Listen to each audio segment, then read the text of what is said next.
Beda kalau ngejar kekayaan, kayak ngejar tuh dunia mah kerjaannya ngeledekin kita.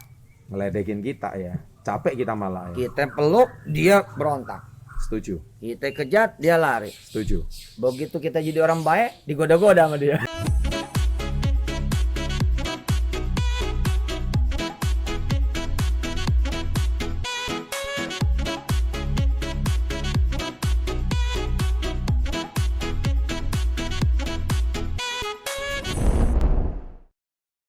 Karena sampai hari ini rata-rata guru-guru ngaji itu siapa? Pedagang gas LPG 3 kilo. Siapa guru-guru ngaji hari ini? Ya masih sama seperti dulu. Mereka buka warung. Mereka petani, mereka peternak. Tapi kok Indonesia lebih suka jadi PNS gitu? Enggak, Pak.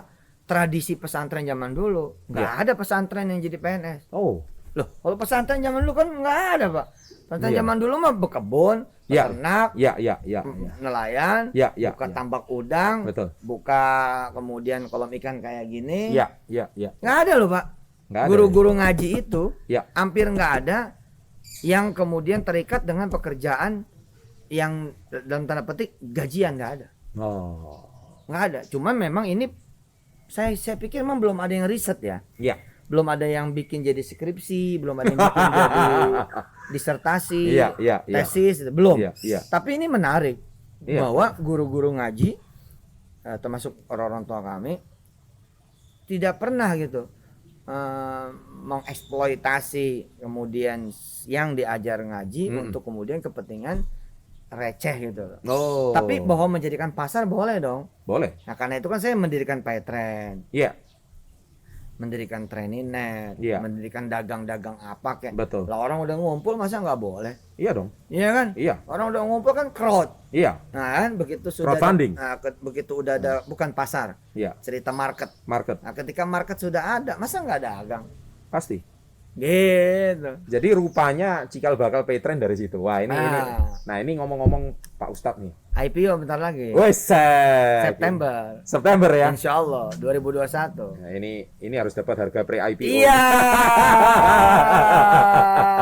Siap. Oke, ini seru-seruan saham nanti di belakang. Iya. Kita mau cerita dulu, karena gini ya. Kalau Anda lihat postingannya Ustadz Yusuf Mansur di IG, ada sebagian bahasanya menurut saya itu ringan banget, gampang banget dicerna, tapi masih banyak yang nggak paham. Nah, ya karena gini loh ya, dunia finansial itu kan mungkin dunia yang baru ya. Nah, dan saya lihat juga Pak Ustadz ini kayaknya sudah tidak asing. Buktinya ada Paytrend. Nah, kita jangan lompat ke situ dulu. Kita cerita itu tentang tidak mungkin sesuatu terjadi tanpa sebab gitu. Mantap. Hari ini kan Pak Ustadz cerita tentang sebab musababnya itu dari mana. Nah, rupanya Pak Ustadz cerita asalnya dari kecil itu mindsetnya ditanamkan sejak di pasar, di pesantren gitu. Nah, itu SMP, SMA. Nah SD SMP saya di rumah, SMA saya keluar. Kemana itu waktu? SMA saya ke sekolah negeri. Di Grogol. Di Grogol. Kebetulan turunnya di rumah sakit jiwa. Haltenya di situ ya. Haltenya di situ. Ya gue inget Pak kalau udah kena ngomong, aduh gue kayak orang gila. Iya. Alhamdulillah saya di Madrasah Aliyah Negeri 1 Grogol.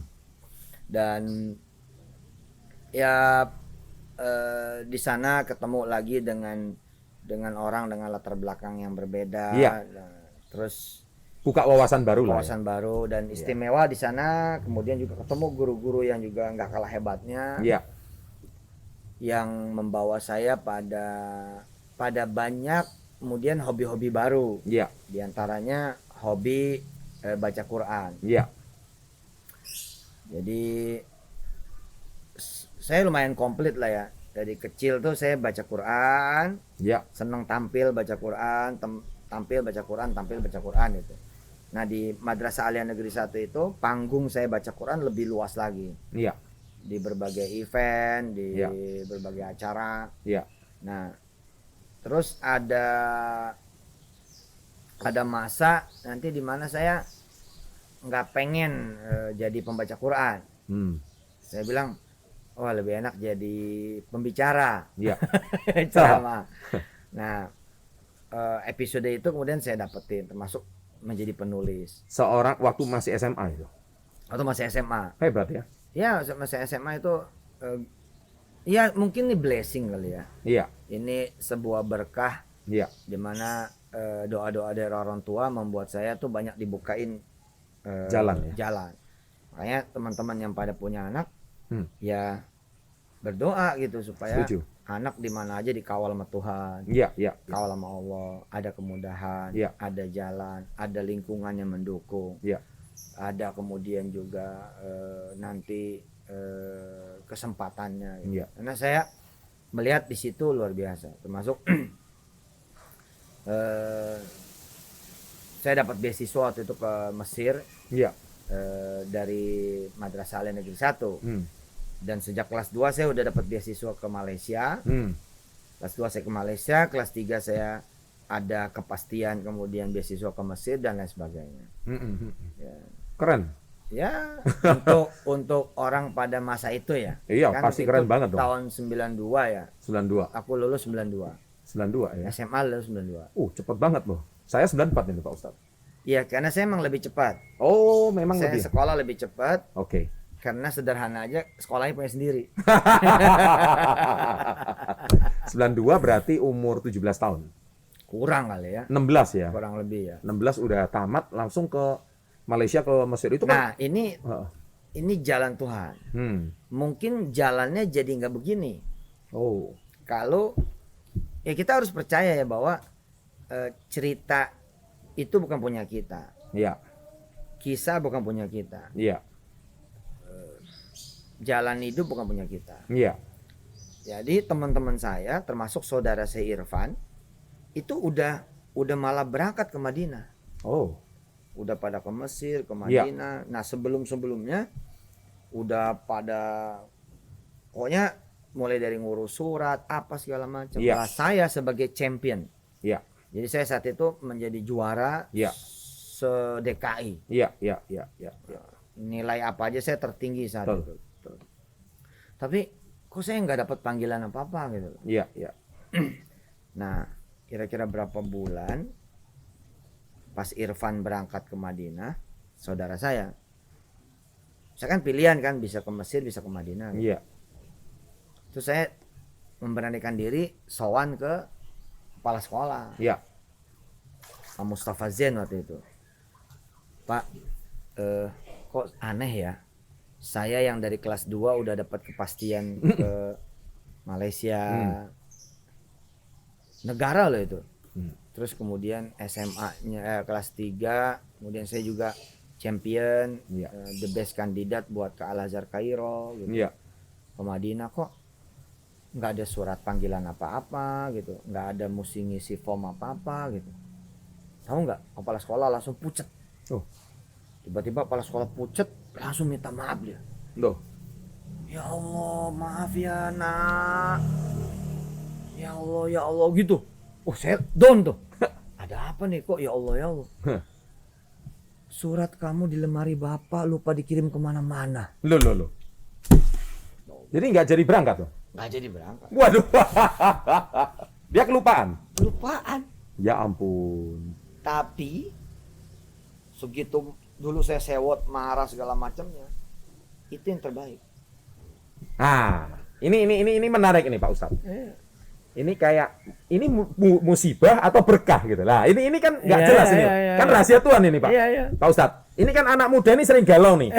Gua dapat musibah ini apa ini Pak Ustadz? Ini tolong dinasihati ini anak muda ini. Loh, saya juga dulu nggak mampu menangkap itu sebagai berkah. Nggak mampu. Kita tetap manusia. Gitu. Manusia. Kita nggak tahu rencana Tuhan apa gitu ya. Kita marah, kecewa. Betul.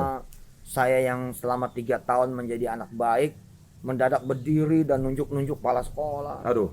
Wah, apa ngancurin masa depan. Wow, dia dan kepala sekolah juga ya diem karena dia merasa bersalah gitu kan. Iya. Nah, ternyata di kemudian hari ya benar. Andai benar saya berangkat, hari ini nggak ada bacaan.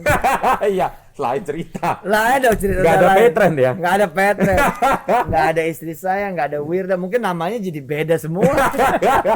Jadi nggak jadi berangkat ke Mesir, nggak jadi berangkat ke Malaysia. Malaysia nggak jadi, Madinah nggak jadi. Wah, ini Iya. Ini seringkali kita itu kan kecewa ya. Iya. Kita udah punya harapan, angan-angan, udah kepastian, boarding pass udah di tangan. Yes, boarding pass sudah di tangan. Nggak jadi berangkat. Nah, ini kadang-kadang kita seringkali kita nih jengkel ya, Pak Ustadz ya. Nyamuk. Pak Ustadz udah peka ini sama nyamuk. Loh, ini nyamuk ada cerita. Gimana itu ceritanya? Wah, ini juga cerita yang membuat saya jadi kaya. Woi, gimana tuh? Alhamdulillah, kayaknya bukan sekedar kaya loh Pak, kaya raya. Weh, Loh, beda karena ya? hari ini kami dengan izin Allah memberi makan orang aja itu mungkin sekitar 2 triliun tiap tahun. Wow, Sekitar ya. ngasih makan doang. Ngasih makan doang, belum SPP, belum yang lain-lain. Karena kami punya jaringan 9.000 sentra sekolah gratis Wih, ngeri. di seluruh Indonesia. Ini. Nah, hitung aja kalau satu sentra 100 sejuta Pak anaknya. Wah. Wah. Lah kalau sejuta sehari ya kan? Iya, terus hubungannya sama nyamuk apa? 5.000 perak sekali makan. Iya. Ya? Udah 5 miliar tuh bos. Benar. Sekali makan loh. Benar. 3 kali 15.000. Iya, benar. Berarti 15 miliar. 15 miliar. Nah, hubungannya sama nyamuk gini. Jadi ini filosofi saya mencari kekayaan. Iya. Seru nih. Dan udah saya tulis jadi buku. Hmm. Jadi judulnya Semudah Menepok Nyamuk. Wes. Kan tadi saya nggak meleset nyepok nyamuk. Weh, bener. Nggak meleset. Titis betul loh. Sat. Mirip Jackie Chan ya. Pakai sumpit. Tapi lebih hebat orang Indonesia. Ya. Ditanya kan ketika lepas tanya. Lihat dulu kan gagal tuh. Nyabut lari terus. Kata orang Indonesia, enggak, dia udah gua sunat. Ustadz gokil. Lanjut Pak Ustadz. Jadi ayah saya mendapati saya kewalahan. Ya. Mengejar nyamuk. Jadi kan dulu kita kalau tidur pakai kelambu. Iya. Ingat gak? Ingat. Pakai kelambu gitu. Ingat. Yang dikepek-kepekin. Ingat. Tutup terus kita tidur. Iya. Ya mungkin orang sekarang hanya ketemu kelambu di Bali. Ya, itu juga pengantin baru. Iya. Di Ubud ya saya. Di Ubud ya. Nah, ayah saya ngeliat tuh, saya nempok nyamuk kayak apa tahu. Gitu kan. Yang ada kan merah tangan kita. Gitu. Terus ayah saya ngedudukin saya. Kamu mau nangkap nyamuk? Iya, nyamuk banyak banget. Gini, pura-pura nggak ngejar dia. Nanti dia ngejar kamu. Oh, seru ini. Nah, belakangan kemudian dibawa ke filosofi ngejar dunia itu. Oh, I see. Nah, kalau ngejar kekayaan kayak ngejar tuh dunia mah kerjaannya ngeledekin kita. Ngeledekin kita ya. Capek kita malah ya. Kita peluk, dia berontak. Setuju. Kita kejar, dia lari. Setuju. Begitu kita jadi orang baik, digoda-goda sama dia. Nah, ini kalian ngerti nggak maksudnya Pak Ustadz? Kalau saya sih paham. Coba kalian tafsirkan ini. Artinya Pak Ustadz ini apa dalam nih kata-katanya. Iya, jadi saya didudukin. Dah, relax, tenang. Kamu undang nyamuk itu datang. Oh. Kamu undang nyamuk itu datang. Bener, kasih tangan, kasih kanan, set gitu. Wow. Bener tuh, sekian waktu tuh nyamuk mendarat. Dang, terus ayah saya bilang, tahan. Kamu harus menderita bentar. Oh, gitu caranya. Loh iya kan? Dipancing ya. Anjing. Nah, begitu nyamuk itu kasih dia makan dulu. Nah, begitu dia masukin satu dari jentik-jentiknya. Nah, ayah saya bilang, sekarang kepelin. Nah, dikepelin tuh. Kini dikerasin nih, set gitu. Nah, kekunci. Terus ayah saya bilang, nih lihat ya. Dia enggak bakal lari digini. Set gitu. Oh gitu, Pak Ustadz. Memang. Oh, ini ilmu baru ini. Nah, nyamuk gitu, Pak. Oh, jadi kalau dia lagi gigit, biarin dulu. Kita kepelin. Nah, kepelin dia ngikat. Keikat udah. Oh, jadi oke, saya ngerti. Jadi jentiknya itu kayak ikat benar. Oh, terkunci gitu ya. Kan dia harus menganalize blood ya. Benar. Nyamuk ini menciptaan Tuhan yang luar biasa. Jadi dia tidak akan menghisap darah kita kecuali dia menganalisis dulu. Oh, menganalisis, dan dia punya mesin yang kalau diterapin nyamuk ini menjadi special weapon abad ini, mati manusia. Iya benar. Makanya demam berdarah itu. Iya, dia punya alat pengeras, punya alat pengencer. Wah. Jadi kalau kita kepelin, Dia, Nah, tapi setelah si nyamuk itu masuk nusuk ya, ya. nusuk. Nah dia udah nggak kemana-mana. Oh iya benar. Saya baru kepikir sekarang. Nah, Iya. Dunia itu kayak gitu katanya saya. Wah, nangkep. Jadi kalau kita kejar rezeki terus, kita kejar duit terus, duitnya ini lari gitu ya. Lihat contoh ya, misalnya kalau kita punya warung makan, terus kita jadi heboh sendiri. Pak, masuk pak. Orang nggak mau masuk malah pak. Ya. Ya kayak gitu. Ya. Ditarik gitu. Wah malah santai wae. Santai mawon. Nanti dia datang sendiri. Datang pak. Nah tuh ini algoritma kalau bahasa algoritmanya Tuhan itu kayak gitu sama rezeki itu. Iya. Ini jagonya, ini pakarnya. Saya pengen berguru gimana kasih makan 2 triliun per tahun ini. Oke, ini kita seru-seruan. Tapi aku nggak sendiri ya. Sendiri, tim ya, grup ya. Itu kan gerakan ya. Gerakan Moral, gerakan society, social movement. Social movement. Ngajak teman-teman melihat tidak semua anak sekolah loh. Iya. Tidak semua anak makan loh. Yuk kita bikin yuk. Ya, namanya rumah tahfiz. Nah rumah tahfiz itulah yang kemudian sekarang ada 9.000 titik dan tiap hari, tiap minggu, tiap bulan bertambah. Kami punya cita-cita, doain. Ya. Doain pemirsa. Insya Allah 2023 selesai. Semua desa ada rumah tahfiz. Oh, keren. Jadi itu sekitar 80 ribu lah. Oh, keren. 80.000 titik nanti di seluruh desa. Dimana nanti rumah tahfiz itu bukan saja menjadi rumah tahfiz doang, tapi dia akan menjadi hub. Akan menjadi hub untuk segala kebaikan. Ya. Misalkan menjadi rumah distribusi, menjadi rumah promosi. Iya. Iya, cakep. Asik ya. Asik. Terus Pak Ustadz, kita kembali ke cerita SMA yang tadi batal. Iya. Akhirnya Pak Ustadz ngapain? Dengan kekecewaan itu? Akhirnya saya kemudian pasrah masuk ke kampus apa saja. Nah akhirnya masuklah ke kampus terbaik untuk saya, yakni IAIN. Nah, Sunan Ampel ya. Jakarta. Ya? Syarif Hidayatullah. Sekarang jadi UIN kan. Iya. Nah, saya masuk IAIN. Nah di situ kemampuan saya entrepreneur lebih gila lagi. Kok bisa? Gak ngerti rupanya anak-anak teman sekelas itu kan anak ustadz. Iya. Yang miliunya sama. Oh, polanya sama. Oh iya, kan saya udah bilang di mana aja guru ngaji, di mana anak ustadz ustazah, ya mesti sama. Mesti sama polanya. Cuman kan ada yang bisa mengcapture, ya narik di zoom gitu, menjadi bahan coaching, bahan training. Ya. Ada yang nggak bisa. Ya. Saya termasuk yang one of the blessed man lah, gitu ya, bahwa gue waktu itu mampu menerjemahkan itu. Iya.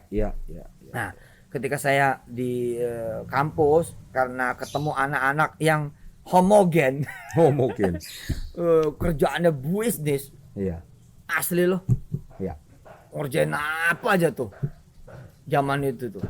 Itu tahun 92, 93, 93, 94, lari saat itu. 95 tuh dagang apa aja? Macam-macam sampai kemudian menjadi importir komputer waktu itu. Iya. Dari Singapura. Iya. Macam-macam lah, punya 7 outlet. Padahal kuliah itu ya. Kuliah. Kuliahnya udah orang-orang sudah. Iya. Sampai puncaknya 97. Lulus atau lolos? DO. Jadi nggak lolos ya? Nggak lolos, Pak. Wah, ini denger ya. Ini kalau sahabat-sahabat SP30 yang DO ini pasti seneng banget. Oh gitu ya? Ada ya? Kayaknya mereka merasa jadi pembenaran. Tuh, Ustadz sukses karena DO kan. Iya. Saya selalu bilang gini sama adik-adik yang masih bingung menata masa depannya. Mereka sering tanya sama saya, Pak, sekolah itu penting nggak? Saya jawabnya, sekolah itu penting, tapi tidak cukup. Nah, tidak cukupnya ini seperti pengalaman Pak Ustadz. Ya, sekolah itu penting. Pentingnya apa? Networking, contohnya silaturahmi ya, menambah wawasan, pergaulan. Contohnya kalau Pak Ustadz tadi, jadi nggak semata-mata, apalagi zaman sekarang kan sekolahnya homeschooling semua ini. Iya. Nah, tapi nggak cukupnya apa? Nah itu. Nggak cukupnya Anda harus belajar menimba ilmu lain daripada cuma textbook gitu. Iya benar. Nah, contohnya kayak pengalaman Pak Ustadz, bisa networking, bisa punya pergaulan, bisa berdagang, bisa berjuang. Nah, itu yang paling penting. Itu yang menentukan kunci kesuksesan Anda. Ini kalau menurut memang orang lupa sih ya, teman-teman ya. esensinya kan sebenarnya bukan sekolah dan kuliahnya. Yes. Tapi belajarnya itu. Belajar. Ya. Belajar segala sesuatu yang terkait sama sekolah dan kuliah. Banyak orang yang sekolah dan kuliah sejatinya nggak pernah sekolah dan nggak pernah kuliah. Karena nggak pernah belajar.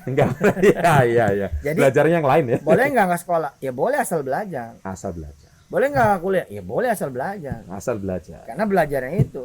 Buat apa juga lu sekolah lu kuliah tapi lu nggak belajar. Setuju. 97 DO. 97 DO masuk penjara. Wah, 98. Ini kita mau dengar kisahnya Pak Ustadz masuk penjara. Saya udah tahu kisahnya, tapi kita kulik di channel Success Before 30. Kenapa kok bisa sampai masuk penjara?